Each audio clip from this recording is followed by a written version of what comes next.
Hi hello friends, ಎಲ್ಲರಿಗೂ ನಮಸ್ಕಾರ. Welcome back to Uma Pavagada cooking and blog. ಇವತ್ತಿನ ರೆಸಿಪಿ ರವಾ ಲಡ್ಡು ಅಥವಾ ರವೆ ಉಂಡೆ. ತುಂಬ ಟೇಸ್ಟಿಯಾಗಿರುತ್ತೆ ಇದು. ಬನ್ನಿ ಯಾವ ರೀತಿ ಮಾಡೋದಂತ ನೋಡೋಣ. ಅದಕ್ಕೂ ಮುನ್ನ ರೆಡ್ ಕಲರ್ ಸಬ್ಸ್ಕ್ರೈಬ್ ಬಟನ್ನ ಕ್ಲಿಕ್ ಮಾಡಿ, ಆನಂತರ ಪಕ್ಕದಲ್ಲೇ ಇರುವ ಬೆಲ್ ಬಟನ್ನ ಕ್ಲಿಕ್ ಮಾಡಿದರೆ ನಾನು ಮಾಡುವ ಪ್ರತಿ ವಿಡಿಯೋ ನೋಟಿಫಿಕೇಶನ್ ನಿಮಗೆ ಬರುತ್ತೆ. ರವಾ ಉಂಡೆ ಮಾಡೋದಕ್ಕೆ ಫಸ್ಟು ಸ್ಟವ್ ಮೇಲೆ ಒಂದು ಬಾಣಲಿ ಇಟ್ಕೊಳ್ಳೋಣ.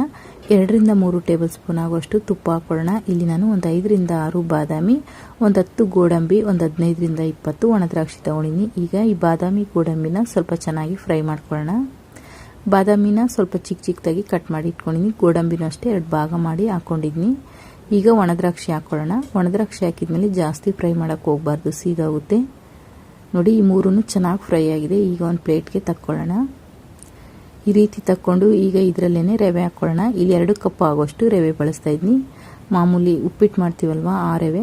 ಚಿರೋಟಿ ರವೆ ಎಲ್ಲಾದರೂ ಮಾಡ್ಕೋಬೋದು, ಆದರೆ ಬಾಂಬೆ ರವೆಯಲ್ಲಿ ಮಾಡೋದ್ರಿಂದ ಚೆನ್ನಾಗಿರುತ್ತೆ. ಚೆನ್ನಾಗಿ ಹುರ್ಕೋಬೇಕಿದ್ನ. ಮಿನಿಮಮ್ ಅಂದರೂ ಒಂದು 5 ರಿಂದ 6 ನಿಮಿಷಗಳ ಕಾಲ ರವೆನ ಚೆನ್ನಾಗಿ ತುಪ್ಪದಲ್ಲೇ ಹುರ್ಕೋಬೇಕು. ಘಮ ಬರೋವರೆಗೂ ಚೆನ್ನಾಗಿ ಹುರ್ಕೋಬೇಕು. ನೋಡಿ, ಈ ರೀತಿ ರವೆನ ಹುರ್ಕೋಬೇಕು. ಮಿನಿಮಮ್ ಅಂದರೂ ಒಂದು 5 ನಿಮಿಷಗಳ ಕಾಲ ರವೆನ ಚೆನ್ನಾಗಿ ಹುರ್ಕೋಬೇಕು. ಸ್ಟವ್ ಮೀಡಿಯಮಲ್ಲೇ ಇಟ್ಕೊಂಡು ರವೆ ಎಷ್ಟು ಚೆನ್ನಾಗಿ ಹುರ್ಕೊಳ್ತೀವೋ ಅಷ್ಟು ರುಚಿಯಾಗಿ ರವೆ ಉಂಡೆ ಬರುತ್ತೆ. ಸ್ವಲ್ಪ ಹಸಿ ಇದ್ದು ಅಂದ್ರೆ ರವೆ ಹೊಟ್ಟೆ ನೋವು ಬರುತ್ತೆ. ಹಂಗಾಗಿ ರವೆನ ಚೆನ್ನಾಗಿ ಹುರ್ಕೋಬೇಕು. ಈಗ ಸ್ಟವ್ ಸ್ವಿಚ್ ಆಫ್ ಮಾಡಿಬಿಟ್ಟು ಸಕ್ಕರೆ ಹಾಕ್ಕೊಳ್ಳೋಣ.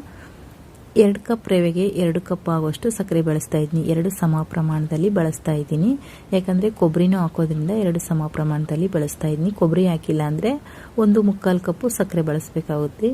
ಈಗ ಸಕ್ಕರೆ ಹಾಕ್ಕೊಂಡು ಒಣ ಕೊಬ್ಬರಿ ಹಾಕೊಳ್ಳೋಣ. 1 ಕಪ್ ಆಗುವಷ್ಟು ಒಣ ಕೊಬ್ಬರಿ, 1 ಟೀ ಸ್ಪೂನ್ ಆಗುವಷ್ಟು ಏಲಕ್ಕಿ ಪೌಡ್ರು.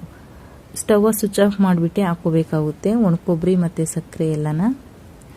ಈಗ ಚೆನ್ನಾಗೆಲ್ಲ ಮಿಕ್ಸ್ ಮಾಡಿಕೊಂಡು ಈಗ ತುಪ್ಪದಲ್ಲಿ ಹುರಿದಿಟ್ಕೊಂಡಿದ್ವಲ್ವ ದ್ರಾಕ್ಷಿ, ಗೋಡಂಬಿ, ಬಾದಾಮಿನ ಅದನ್ನ ಹಾಕ್ಕೊಂಡು ಮಿಕ್ಸ್ ಮಾಡಿಕೊಂಡು ಈಗ ಇನ್ನೊಂದು ಪಾತ್ರೆಗೆ ಹಾಕ್ಕೊಳ್ಳೋಣ. ಯಾಕಂದರೆ ಬಾಣಲಿ ಬಿಸಿ ಇರುತ್ತೆ, ಹಾಗಾಗಿ ಇನ್ನೊಂದು ಪಾತ್ರೆಗೆ ಹಾಕ್ಕೊಂಡು ಉಂಡೆ ಕಟ್ಟಬೇಕಾಗುತ್ತೆ.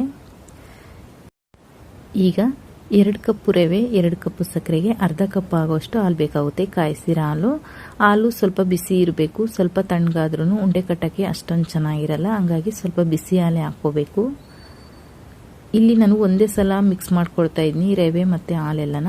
ಯಾಕಂದರೆ ಸ್ವಲ್ಪ ಪ್ರಮಾಣದಲ್ಲಿ ಮಾಡ್ತಿರೋದ್ರಿಂದ ಒಂದೇ ಸಲ ಮಿಕ್ಸ್ ಮಾಡ್ಕೊಳ್ತಾ ಇದ್ದೀನಿ. ಜಾಸ್ತಿ ಪ್ರಮಾಣದಲ್ಲಿ ಏನಾದರೂ ಮಾಡ್ತಾ ಇದ್ದೀರಾ ಅಂದರೆ ಸ್ವಲ್ಪ ಹಾಲು ಹಾಕ್ಕೊಂಡು ಉಂಡೆ ಕಟ್ಟಬೇಕಾಗುತ್ತೆ. ಈಗ ಉಂಡೆಗಳನ್ನ ಕಟ್ಕೊಳ್ಳೋಣ. ನೋಡಿ, ಉಂಡೆ ಬರ್ತಾ ಇಲ್ಲ, ಹಾಲಿನ ಪ್ರಮಾಣ ಇನ್ನೊಂದು ಸ್ವಲ್ಪ ಕಡಿಮೆ ಇದೆ. ಹಂಗಾಗಿ ಮಿಕ್ಕಿರೋ ಅಂಥ ಹಾಲನ್ನ ಹಾಕ್ಕೊಳ್ಳೋಣ. 2 ಕಪ್ ಸಕ್ಕರೆ, 2 ಕಪ್ ರವೆಗೆ ಅರ್ಧ ಕಪ್ ಹಾಲು ಬೇಕಾಗುತ್ತೆ. ಈಗ ಉಂಡೆಗಳನ್ನ ಕಟ್ಕೊಳ್ಳೋಣ. ನೋಡಿ, ಈ ರೀತಿ ಕೈಯಲ್ಲಿ ಚೆನ್ನಾಗಿ ಪ್ರೆಸ್ ಮಾಡಿಕೊಂಡು ಉಂಡೆ ಮಾಡ್ಕೋಬೇಕು. ನಮಗೆ ಯಾವ ಸೈಜಿಗೆ ಬೇಕೋ ಆ ಸೈಜ್ಗೆ. ನೋಡಿ, ಈ ರೀತಿ ಉಂಡೆ ಮಾಡಿಕೊಂಡು ಪ್ಲೇಟಲ್ಲಿ ಹಾಕಿ ಇಟ್ಕೊಳ್ಳೋಣ. ತುಂಬ ಕ್ವಿಕ್ಕಾಗಿ ಮಾಡ್ಕೋಬೋದು. ಪಟಾಪಟ್ ಅಂತ 10 ನಿಮಿಷಕ್ಕೆ ಮಾಡ್ಕೋಬೋದು. ಮತ್ತು ಅಷ್ಟೇ ರುಚಿಯಾಗಿರುತ್ತೆ ತಿನ್ನೋದಕ್ಕೆ ರವೆ ಉಂಡೆ. ನೋಡಿ, ಎಲ್ಲ ಉಂಡೆಗಳು ಈ ಥರ ಮಾಡಿ ಇಟ್ಕೊಳ್ಳೋಣ. ನೋಡಿ, ರವೆ ಉಂಡೆ ರೆಡಿಯಾಗಿದೆ. ಮಾಡ್ತಾ ಇರ್ಬೇಕಾದ್ರೆ ಸುಮಾರು ಖಾಲಿ ಆದವು. ತುಂಬ ರುಚಿಯಾಗಿ ಬಂದಿತ್ತು ರವೆ ಉಂಡೆ ಅಂತೂ. ಇದಕ್ಕೆ ಮೇಯ್ನ್ ಟೇಸ್ಟ್ ಕೊಡೋದಂದರೆ ಒಣ ಕೊಬ್ಬರಿ ತುಂಬ ಚೆನ್ನಾಗಿರುತ್ತೆ ರವೆ ಉಂಡೆಗೆ. ಏನಿಲ್ಲ ಅಂದರೆ ಒಂದು 10 ರಿಂದ 12 ದಿನಗಳ ಕಾಲ ಇಟ್ಕೊಂಡು ತಿನ್ಬೋದು. ಮೇಯ್ನ್ ಏನಪ್ಪ ಅಂದರೆ ಒಣ ಕೊಬ್ಬರಿನ ಚೆನ್ನಾಗಿ ಒಣಗಿಸಿ ಹಾಕೋಬೇಕು. ಹಸಿದು ಹಾಕ್ಕೊಂಡ್ವಿ ಅಂದರೆ 2 ರಿಂದ 3 ದಿನಕ್ಕೆ ಖಾಲಿ ಮಾಡಬೇಕು. ಇಲ್ಲಾಂದರೆ ಸ್ಮೆಲ್ ಬಂದುಬಿಡುತ್ತೆ. ಒಣ ಕೊಬ್ಬರಿ ಹಾಕ್ಕೊಂಡ್ರೆ ಒಂದು 10 ದಿನ ಆದ್ರೂ ಇಟ್ಕೊಂಡು ತಿನ್ಬೋದು, ಹಾಳಾಗೋದಿಲ್ಲ, ಚೆನ್ನಾಗಿರುತ್ತೆ.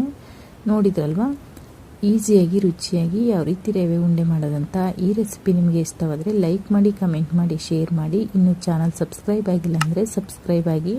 ಪಕ್ಕದಲ್ಲೇ ಇರುವ ಬೆಲ್ ಬಟನ್ನ ಕ್ಲಿಕ್ ಮಾಡಿದರೆ ನಾನು ಮಾಡುವ ಪ್ರತಿ ವಿಡಿಯೋ ನೋಟಿಫಿಕೇಷನ್ ನಿಮಗೆ ಬರುತ್ತೆ. ಇನ್ನಷ್ಟು ಈಸಿ ರೆಸಿಪಿಗಾಗಿ Uma Pavagada cooking channel and ಬ್ಲಾಗ್ನ ನೋಡ್ತಾ ಇರಿ. ವಿಡಿಯೋ ನೋಡಿದ್ದಕ್ಕಾಗಿ ಧನ್ಯವಾದಗಳು.